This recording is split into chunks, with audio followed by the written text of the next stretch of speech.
જુઓ બોસ, તમે સમજવાની કોશિશ કરો. હા, હું બધી જ ટ્રાય કરું છું ને.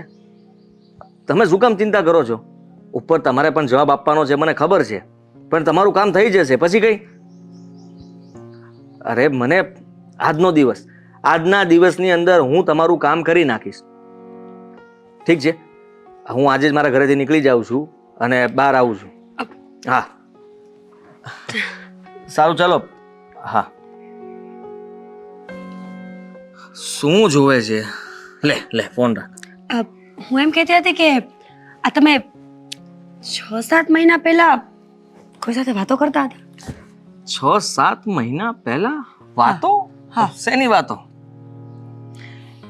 એમ જ છોકરીઓ સાથે વાતો. ના, હવે હું કોઈ છોકરી સાથે વાત નહોતો કરતો. એક નંબરનો જુઠ્ઠા વ્યક્તિ છો તમે.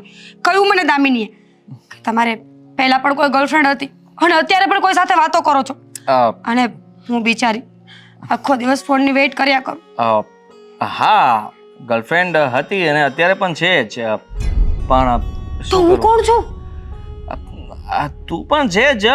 મારા દિલમાં જગ્યા કરી છે તે થોડી ઘણી. પણ જો હું એમ કહેતો હતો કે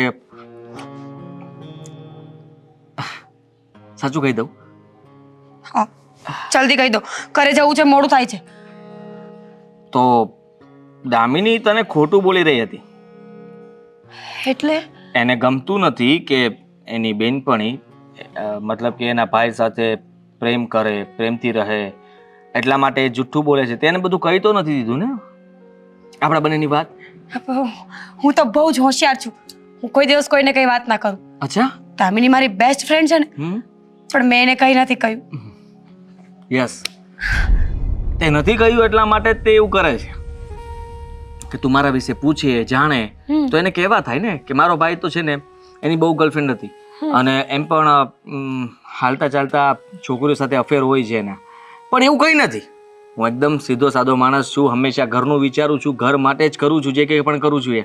અને કમાવા માટે તો એટલો મતલબમાં બિઝી રહું છું કે ક્યારે ગર્લફ્રેન્ડ સાથે સમય આપી શકું. તું જ વિચાર કર ને, આપણે મળી અને કેટલો સમય થઈ ગયો. સાચી વાત છે. તમે તો મને ફોનમાં પણ જવાબ નથી આપતા. હા, તો પછી જ્યારે જુઓ ત્યારે મારો ફોન બિઝી આવતો હશે. આવે છે ને? બહુ જ. ઘરે પણ સમય નથી આપી શકતો, તને પણ સમય નથી આપી શકતો. તો પછી બિચારો ફસાયેલો માણસ કામની અંદર, એ માણસ બિચારો ક્યાંથી છોકરી પટાવવાનો? હા, can you square on me? હા, તું કે ના સમ ખાઈ શકું. શું કામ નહીં? મારા? બિલકુલ તારા. અને એટલા માટે જ મેં આજે નક્કી કર્યું છે. જો આજે હું છે ને 15 દિવસ માટે બહાર જાઉં છું. આદિ, તમે તો બહાર જ રહો છો, ઘરે તો ક્યારેય હોતા જ નથી. મારે તમને મળવા માટે ખોટું બોલીને ઘરેથી અહીંયા આવવું પડે છે. તમને ખબર છે, હું દામિનીના નામ પર મળવા આવું છું તમને, અને તમે મને સમય નથી આપતા. તને ડર પણ લાગતો હશે ને કે બહાર કોઈ ગેંગ પકડી ન લે? ઓબ્વિયસલી. હા, પણ ડરવાની જરૂર નથી. કેમ? હું છું ને, હું હોઉં તો તારે ડરવાની કોઈ જરૂર નથી. જો મારી વાત સાંભળ. મેં આજે છે ને પ્લાન બનાવ્યો છે. આપણે બંને બહાર જશું. નહીં જવાય, સોરી. જવું જરૂરી છે. પણ સમજો ને, હું ઘરેથી મમ્મીને 1 કલાકનું કહીને નીકળી છું કે હું દામિનીના ઘરે જાઉં છું અને 1 કલાકમાં પાછી આવી જઈશ. તમને ખબર છે, આ પેલી છોકરીવાળું સ્કેમ ચાલે છે ને, એટલા માટે મમ્મીનો નંબર તમારા મમ્મી પાસે અને તમારા મમ્મીનો નંબર મારા મમ્મી પાસે છે. ખબર પડી જશે. 1 કલાકનો સમય છે. 1 કલાકનો જ વધીને કદાચ હું ખોટું બોલીને અડધી 1 કલાક આમથી આમ કરી શકું, પણ વધારે નહીં. દામિનીને કહી દે ને. શું? એ તારા ઘરે ફોન કરી દે. કે શું બાનું આમ? એને કહેવાનું કે જો મારે છે ને અચાનક એક બીજી ફ્રેન્ડ તમારી જે કી પણ હોય એના ઘરે જવું છે, મમ્મી ત્યાં જવા નથી દેતા, એટલે હું ત્યાં જાઉં છું. તો કલાક માટે કહી દેજે મમ્મીને કે એ 2 કલાક 2.5 કલાક લેટ આવશે. આપણે એક મૂવી જોવા જઈએ. મૂવી? હા, સાચે? સાચે. તું ને હું આપણે મળ્યા પછી તને હું કઈ બહાર પણ નથી લઈ ગયો, સમય પણ નથી આપતો, તો મેં વિચાર્યું કે તને મૂવી જોવા લઈ જાઉં. પાક્કું. હું છે ને બાનું કરી દઈશ. હું દામિનીને મેસેજ કરી દઉં છું કે હું રીનાના ઘરે જાઉં છું. રીના અમારી ફ્રેન્ડ, એનો અને મારો ઝઘડો થયો છે, એટલે હું દામિનીને કહી દઈશ કે આ ઝઘડો વધારવા માટે હું એના ઘરે જઈ રહી છું. હા, ચોક્કસ. તારે જે બહાનું બનાવવું હોય તે બનાવી દે, પછી આપણે બંને બહાર, ફક્ત તું અને હું, હા બીજું કોઈ નહીં. કોઈ નહીં. પણ મારે રેડી થવા ઘરે જવું પડશે ને? રેડી છો? કમ્પ્લીટ છો? હા હા, મસ્ત લાગે છે તું આમાં. Thank you. આજે મારું ડ્રીમ પૂરું થશે. તમારી સાથે મૂવી જોવા જઈશ. કેટલા દિવસથી વિચાર કરતી હતી કે મારે પણ એક બોયફ્રેન્ડ હોય, મને પણ કોઈ પ્રેમ કરે. આ બધી છોકરીઓને જેમ મને પણ ફરવા જવાનું મળે. હાય, હું પણ એવું જ વિચારતો હતો કે હું પણ મારી ગર્લફ્રેન્ડ સાથે બહાર ફરવા જાઉં, પણ ક્યારે એવો મોકો જ ના મળ્યો. આજે મળ્યો છે તો આ સમયને વેસ્ટ કરવા નથી માંગતો. સમયનો સદુપયોગ, આઈ મીન કે આપણે બંને સાથે જશું. ડન. ડન? પણ તને બીક તો નથી લાગતી ને મારી સાથે આવવામાં? તમારી સાથે શું ડરવાનું હોય? આપણે બંને રિલેશનમાં છીએ. હું તમારી સાથે રોજ વાતો કરું છું, તમને ક્યારેક ક્યારેક મળું છું, અને આમ પણ તમે દામિનીના ભાઈ છો એટલે તમે સારા જ હશો. I love you. I love you too. પણ દામિનીને નહીં કહેતા, હા? એ તો એ મારા મમ્મીને કહી દેશે. ના ના ના, એને કઈ વાત નથી કરવાની. દામિની માટે કોઈ સારો છોકરો મળી જાય ને પછી હું તારી વાત ઘરે કરીશ કે અમે બંને જલ્દી લગ્ન કરી લઈશું. ઠીક છે? તમે મારી સાથે લગ્ન પણ કરશો? હા, કેમ નહીં? ટાઈમ પાસ થોડો કરું છું. વાવ. પિંચ મી. આવ. ધીમે ધીમે કરવાનું હતું, પણ આ સપનું નથી. હવે જઈએ ને તો મૂવી. ચાલ જઈએ.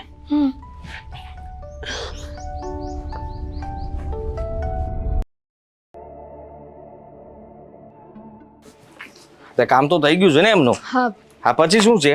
હું નીકળું જ છું. હા ચાલ, હું ફોન કરું તને. હા બોલ. આ બેગ લઈને? હા, હું 15 દિવસ માટે બહાર જાઉં છું. તો કહીને તો જા. હા, કીધું તો ખરા. મમ્મીને વાત તો કરીને નીકળ્યો. હવે તને બધાને કહેવાનું મારે? તો નહીં કહેતો ને પણ જા. સોરી, ચાલ હું જાઉં છું. તારું ધ્યાન રાખજે, તું બહાર ન નીકળતી. અને રહી વાત તો હું આવીને પછી તને એક સરપ્રાઈઝ આપીશ. ઓકે? સરપ્રાઈઝ શું? અરે સરપ્રાઈઝ તને કહી દઈશ તો એ સરપ્રાઈઝ શું રહેશે? પણ કહી દે ને, તોય હું સરપ્રાઈઝ થઈ જઈશ. તું જ્યારે સરપ્રાઈઝ લઈને આવે ત્યારે કહીશ, ઓહ વાવ ભાઈ. જો અત્યારે હું મસ્તીના મૂડમાં બિલકુલ નથી અને મારે છે ને લેટ થાય છે. હું પણ મસ્તીના મૂડમાં નથી. સારું થયું તું અત્યારે જ મળી ગયો, તો મારે તને ફોન કરીને પૂછવું પડે. મીરા મળી તને? ના, કેમ? અરે મને ઘરે મળવા આવી હતી. એને મને કીધું તું કે હું 10 થી 15 મિનિટમાં ઘરે પહોંચી જઈશ, પણ હવે ફોન કરું છું ને તો ફોન નથી ખોટું ઉપાડતી. બોલે જ તું. કેમ? એટલે તને કહ્યું તો હતું એને કે એની બીજી બહેનપણીને ત્યાં મળવા જવાની છે અને એને ઘરે જતા લેટ થશે, તો ત્યાં ગઈ હશે ને? મને તો કહીને નથી ગઈ. એક મિનિટ. અરે એને જ તો કહ્યું હતું. મને ઘરે જતા પહેલા બહાર મળી હતી ત્યારે જ કહ્યું હતું કે અહીંયાથી હું સીધી એ કોઈ બીજી બહેનપણી છે ઝઘડો કરવા માટે જાઉં છું. મને મેસેજ આવ્યો છે એનો. અરે એટલીસ્ટ મને કહીને તો જાવું જોઈએ ને કે હું ત્યાં જઉં છું. તું પણ ખોટી ચિંતા કરે છે. પણ ભાઈ એને ઘણી વાર થઈ ગઈ. જો તો ખરાબ. એક તો શું કલાક થાય છે? ફોન નથી ઉપાડતી. ફોન નથી ઉપાડતી અને હમણાંથી ફોન કરું છું ને તો ફોન એંગેજ આવે છે એનો. કદાચ બની શકે કે ઘરેથી આટલો સમય તને મળવા આવી, આ બીજી બહેનપણીના ઘરે ગઈ તો ઘરના કામ થોડા બાકી હોય, ફોન કઈ આમ તેમ પડ્યો હોય. એ અમારી બેનપણી નથી, એ અમારી દુશ્મન છે. અરે કે હાથાપાઈ તો નહીં કરી હોય ને એની સાથે? અરે કેવી વાત કરે છે તું? હા, આ ખોટી ચિંતાઓ ના કર. એ કઈ નાની નથી અને બહુ સમજદાર છે, મને ખબર છે. સમજદાર તો છે પણ એના ઘરનો નંબર પણ મારી પાસે નથી. એના મમ્મીનો ફોન નંબર હોત ને તો એને ફોન કરીને પૂછી લેત. ઉભો રહે, એકવાર મને પાછી ટ્રાય કરવા દે. અરે પણ નહીં જ ઉપાડે. હું કહું તો છું, નહીં ઉપાડે. કહું છું કે એ કામમાં હશે, ઘરના કોઈ કામમાં હશે એટલા માટે. અને રહી વાત એના મમ્મીના ફોનની, તો એણે મને કહ્યું હતું એકવાર તને કહ્યું હતું? આજે જ કહ્યું હતું કે આપણા મમ્મી પાસે એના મમ્મીનો નંબર છે, એના મમ્મી પાસે આપણા મમ્મીનો નંબર છે, તો તારે જો હેલ્પ જોતી હોય તો મમ્મીના નંબરમાંથી ફોન કરી શકે. રાઈટ. મમ્મી પાસે નંબર છે ને તો મમ્મી પાસેથી નંબર લઈને હું વાત કરી લઉં. ક્યાં વહી ગયા છે બુદ્ધિ વગરની? મેં એને કહ્યું છે ઘરે પહોંચે ને એટલે મને ફોન કરી દેવાનો. અમે બંને છે ને ડીલ કરી છે કે એમાં લેટ થઈ ગયું હતું. હા સોરી, મારો કહેવાનો મતલબ કે એને કદાચ ઘરે જવામાં લેટ થઈ ગયું હોય તો ઉતાવળે તને ફોન કરવાનું ભૂલી ગયા હશે. પણ ફોન કરવાનું ભૂલી ગયા છે. ફોન એંગેજ શું કામ આવે તો આ ઘૂઘી પણ એક કામ કરે, તારે લેટ નહીં થતું હોય ને, ચાલ આપણે બને છે ને એના ઘરે જઈએ. ઓહ હલો, મારી પાસે એવો ફાલતુ સમય નથી કે હું તારી બેનપણી માટે થાય, મને એમ પણ એ ગમતી નથી, સમજી તું? તને ના ગમતી તારે ગમાડીને ક્યાં જવું છે? મારી ફ્રેન્ડ છે ને એટલે તો મારા માટે તો આવી શકે ને. હું ઇન્ક્વાયરી કરી લઈશ, હું જાણી લઈશ. હા, એ ક્યાં રહે છે તું મને એડ્રેસ વોટ્સઅપ કરી દે, હું રસ્તામાંથી જોઈ લઈશ કે ઘરે પહોંચી ગઈ નહીં અને તને ફોન કરીને કહી દઈશ. બસ બરાબર, મારી સાથે નથી આવું, પણ તારે એકલા ત્યાં ઇન્ક્વાયરી કરવા જવું છે. શું ફરક પડવાનો છે? અરે ચાલ રસ્તામાં આવતું હશે તો મળતો જઈશ એમ કહું છું. ફાઇન. જો જો બહુ કઈ નહીં, મારી વાત સાંભળ તું. મારે ઓલરેડી લેટ થઈ ગયું છે અને તું વધારે લેટ કરે છે મને. મારે કામના પાર નથી અને તને છે ને તારી બેનપણીની પડી છે. આવી ચિંતાઓ કરે શું કામ? અને પહેલી વાત તો એ બેવકૂફ છે, જ્યારે જુઓ ત્યારે રખડિયા કરે છે. એને કોણ કહે છે રખડવાનું? કેવી વાત કરે છે? એ કઈ રખડતી નથી, એ તો બિચારી મને લેવા આવે છે ઘરેથી. હું છે ને અડધી કલાક રાહ જોઉં છું. અડધી કલાકમાં એનો ફોન નહીં આવે ને તો હું એકલી જઈશ એના ઘરે જોવા. ઓહ, તું ઘર છોડીને ક્યાંય નહીં જાય, એકલી તો બિલકુલ નહીં જાય, સમજી તું? પણ શું કામ? બસ હું તને ના પાડું છું ને, ઘરની બહાર પગ ના મૂકતી. અને રહી વાત એની, એક તો એ બગડેલી છે, તને પણ બગાડે છે. એ કોઈ બગડેલી નથી, મારો સાથ આપે છે એટલે તને બગડેલી લાગે છે. બગડી તો તમે લોકો ગયા છો, મારી કોઈ વાત માનતા નથી, ઘરની બહાર નથી જવા દેતા. હવે તો મને એવું લાગે છે કે તમે મને પાંજરામાં પૂરી દીધી છે. સારું, તું ગુસ્સો ના કર, સાંભળ મારી વાત.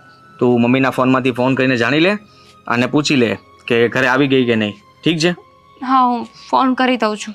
હા, અને ચિંતા ના કરતી, એ જલ્દી મતલબમાં ઘરે જશે હવે. હા હા સારું, ચાલ હું જાઉં છું, બાય, ધ્યાન રાખજે. હા.